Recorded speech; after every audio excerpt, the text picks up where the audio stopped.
Democratic Congressman Marc Veasey of Fort Worth. Thank you so much. We appreciate it. Great to see you, Jack. So let's talk about the election. What do you make of what happened? Obviously, President-elect Donald Trump is now headed back to the White House. He had a big win nationally and here in Texas. So what do you make of what happened? Obviously, um, the way that I see President Trump, the way that I think President Trump conducts himself, the way that I think President Trump poses a threat to the United States, there were a majority of people in the electoral college states that he needed in order to win that feel differently than I do. And so, as Democrats, we need to go back and reassess that and figure out what it is that we need to do to make sure that when we run for re-election again, whether it's in 2026 or 2028 for the next presidency, that we have some of these matters resolved. And what do you think? I mean, because the poll showed that inflation, cost of living in the economy, and border security were the top issues, not only here in Texas, but nationally. And so I'm wondering, what do you think the Democrats need to do specifically? I think that border issues is obviously going to be something that we are going to have to address and change the way how we address it. I also think that a lot of topics around energy, a lot of discussion that we have around energy and energy consumption, I think that we have to change that. And then also, speaking of energy, just the way that we sort of sometimes think that something that is important to us may not be as important to the rest of the American public. Like, for instance, EVs. I know that a lot of Democrats around Capitol Hill talk about a lot about EVs, but the fact of the matter is that there are a lot more people that drive, regular cars that are worried about things like the price of gas and the price of groceries that we just didn't seem to resonate with this time. We need to do better. And so I'm committed to doing that. I think that there are going to be a majority of Democrats that are going to be committed to that. I think whoever we pick as our next DNC chair will be committed to that because otherwise, we can take back the House in 2026. Obviously, President-elect Trump, with him picking people like Matt Gaetz and this guy that has the white supremacist tattoo on his arm. Obviously, those sorts of things and those sorts of appointments are going to really worry people. And we win in 2026. And hey, take what the defense gives you. I'll be happy to get back in the majority that way. But in order to have something long term, something that's sustainable, and something that's going to really have us regain the trust and earn the trust of the American people, we're going to have to make some substantive changes. And just when you brought it up here, as far as the president-elect's cabinet picks, you're talking about Matt Gaetz for U.S. Attorney General, and then Pete Hegseth for Department of Defense Secretary. Right. What are your problems? You mentioned a little bit as far as the tattoo. I've read a lot of different things about that tattoo. Some say it's a religious tattoo, a cross. So what can you tell me? Everything that I've heard about the one that's on his bicep, I believe it's called the Deuce Vault, that one specifically is the one that raised the concern of the other people that he serves with in the military, and it was flagged by them because it was something that is most commonly used around white supremacist and Aryan organizations. And then just the comments that he made. I mean, how dare he question the qualification of General Brown, who has 4 stars. They don't give you out 4 stars just because you're black. That is the dumbest, most stupid, racist thing that anybody can say. General Brown, who has long roots back to San Antonio, who's chairman of the Joint Chiefs of Staff, he earned those stars. The military is a place of merit, and he started earning those stars, long before Trump became president in 2017. And he earned those stars and earned and kept earning them under Republican and Democratic administrations. And so, just saying things like that will just mine the morale of troops and other people that are working hard in order to get that next rank. And quite frankly, it's kind of funny considering that he's probably the least qualified person that's ever been even nominated for the position. So no, he doesn't deserve it. And I think that when you look at the on his bicep tattoo with the white supremacist slogan on there and the comments that he made about General Brown, I think that there is a lot of smoke there. And where there's a lot of smoke, there's oftentimes a fire. And as you know, Republicans now have the trifecta. They've got the White House, they've got the House, they've got the Senate. And so I'm wondering, what are your top priorities in the next session of Congress? My top priorities in the next session of Congress, obviously going to be working very hard to make sure that we get the funding that we need for our flood control project in Fort Worth. That's going to be hugely important. The second thing I would say is that we absolutely have to make sure that we fund the Affordable Connectivity Program. There are many low-income families in the 33rd Congressional District and surrounding areas that are very dependent on the Affordable Connectivity Program to make sure that they can have broadband inside of their house so they can fit in with the rest of what's happening right now in the 21st century. And then obviously anything that we can do to work on the federal side to do something about Governor Abbott's inaction on his inaction on Medicaid expansion. There are several different proposals that have been talked about throughout the year since the ACA became law for states that haven't opted in yet. And it's just ridiculous that the governor hasn't opted in. Texas could benefit from that. We have over 1 million people in the DFW area alone that don't have health care insurance. And so our state is suffering because of that. So I would say that healthcare, internet, and just some projects like that that are really long overdue around flood control here in the area really need to be addressed. As far as the flood control, will you be working with area Republicans? I know Congresswoman Granger is retiring. And so I'm wondering, you're now one of the more senior people. I mean, Congressman Burgess is retiring, so you're one of the more senior people Yeah. in our area. So are you going to be working with Republicans in the delegation to get that across the finish line? Yeah, come January the 3rd, as crazy as it may seem, I'm the dean now of the North Texas delegation, which makes me sound really old. But I absolutely will work with local representation. And I've always worked very well across the aisle with, again, with individuals like Congressman Burgess. I've known Kate Granger forever, and with Craig Goldman taking her place, I've known Craig, forever. We all know all the same people here in Fort Worth. And I think that we're going to be able to work together, just fine on projects like this. Beth Van Dyne, I know her very well. We work together on things, and so that's not going to change. I think that the biggest challenge is going to be just trying to work around all of this during a Trump presidency, because I think that with the nomination of people like Gates, it just proves that we are going to have a quite a long 4 years, and who knows how Trump is going to try to use someone like Matt Gates in order to sort of materialize some of the references that he's made and some of the adoration type statements that he's made about liking strong men like Chavez and Z and Putin and others. I mean, that's the thing that scares me the most right now, worries me the most, is where is this going with some of these nominations?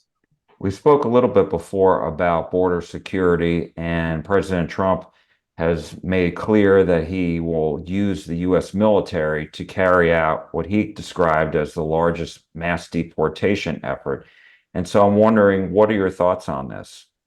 I think that if he carries out the largest mass deportation effort in this country or comes anywhere close to it, then I think that Texans should brace themselves for what is going to be a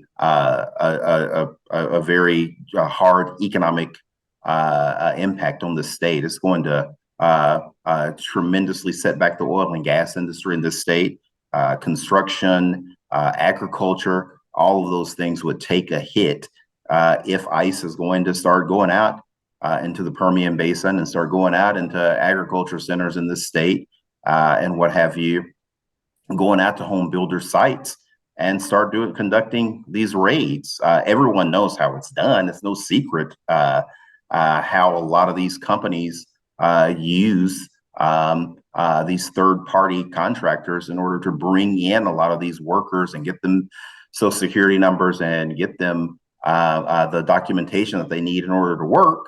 And I think that there's a right way how to solve that, because I'm not for that. There's a right way how to do it, but if you try to deport 11 million people, it is going to be a hardship on individuals in this state like they have never, ever felt before. It will be bad, and it will hit Texas worse than anywhere else.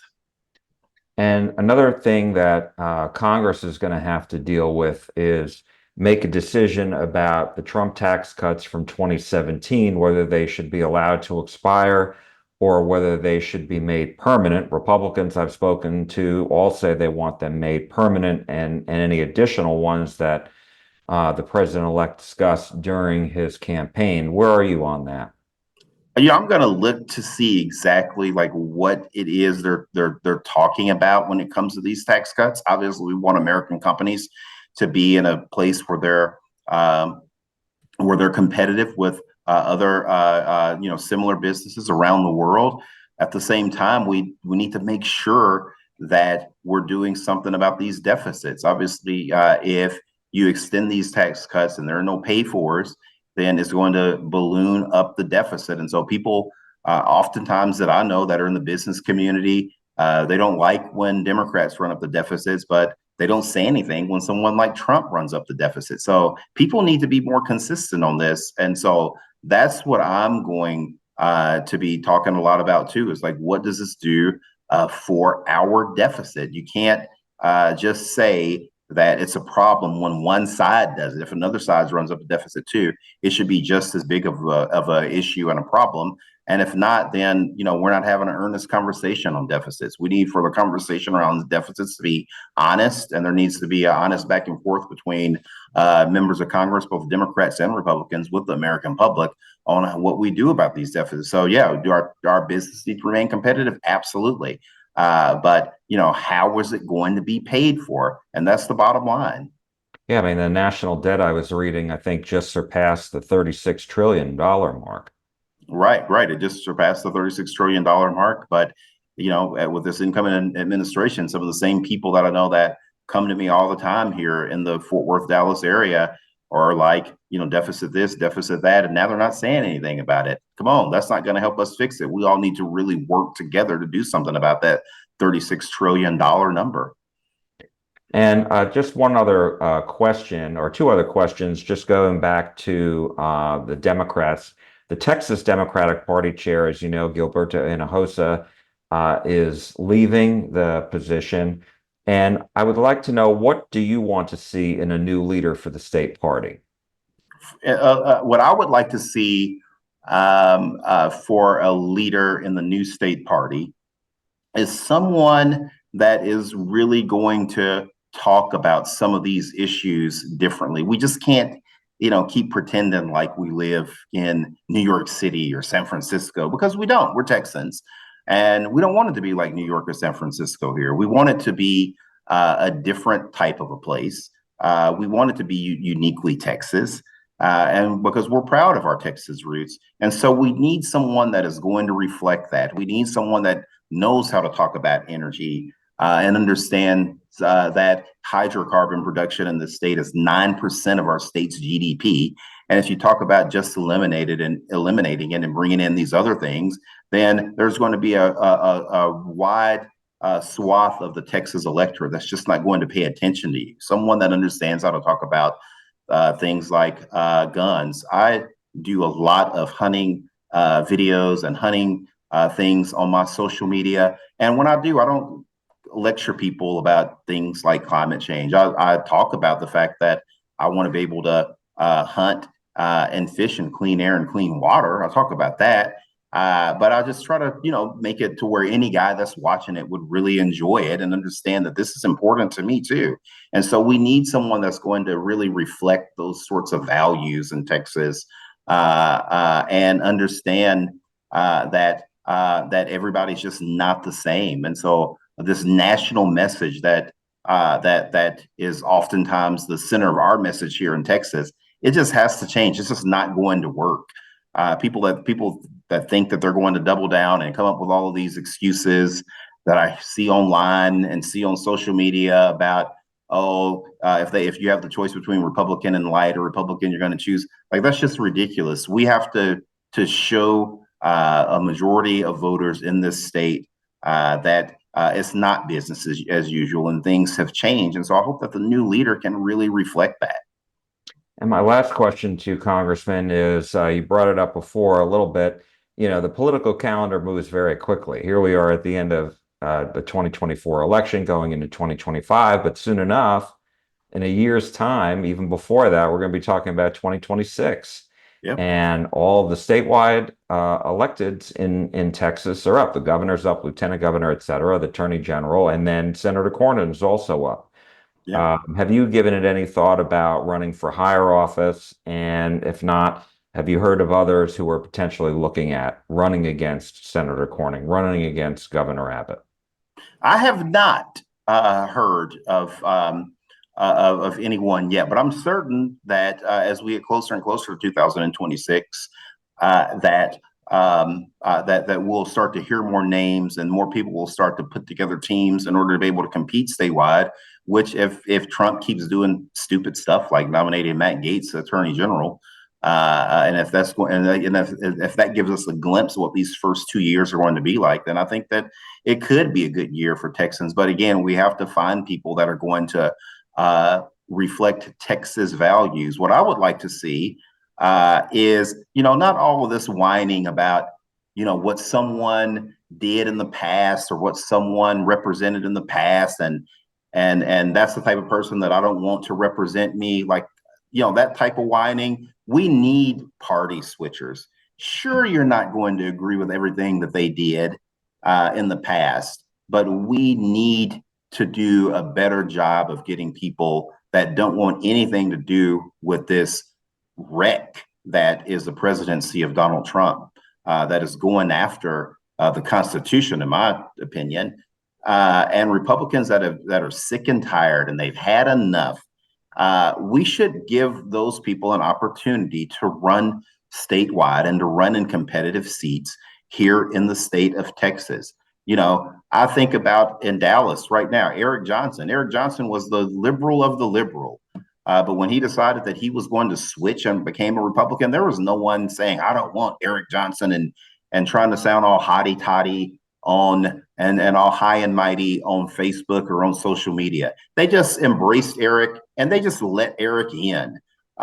We need to find some people like that as well. We have a great group of Democrats that want to run statewide that are already elected officials, but we need to figure out a way how we can do a better job of enticing and embracing people that don't want anything to do with the Trump madness to run statewide in Texas, that can talk about things like guns and can talk about things like oil and gas production and the Texas economy, and do it in a way that's convincingly. I would love, and I know that they're living in New York right now, but I would love to see President Bush's daughter, Barbara. I would love to see her move back to Texas and run as a Democrat. I think that she's a Democrat. She seems to be, if I'm not mistaken. She endorsed Kamala Harris in 2024.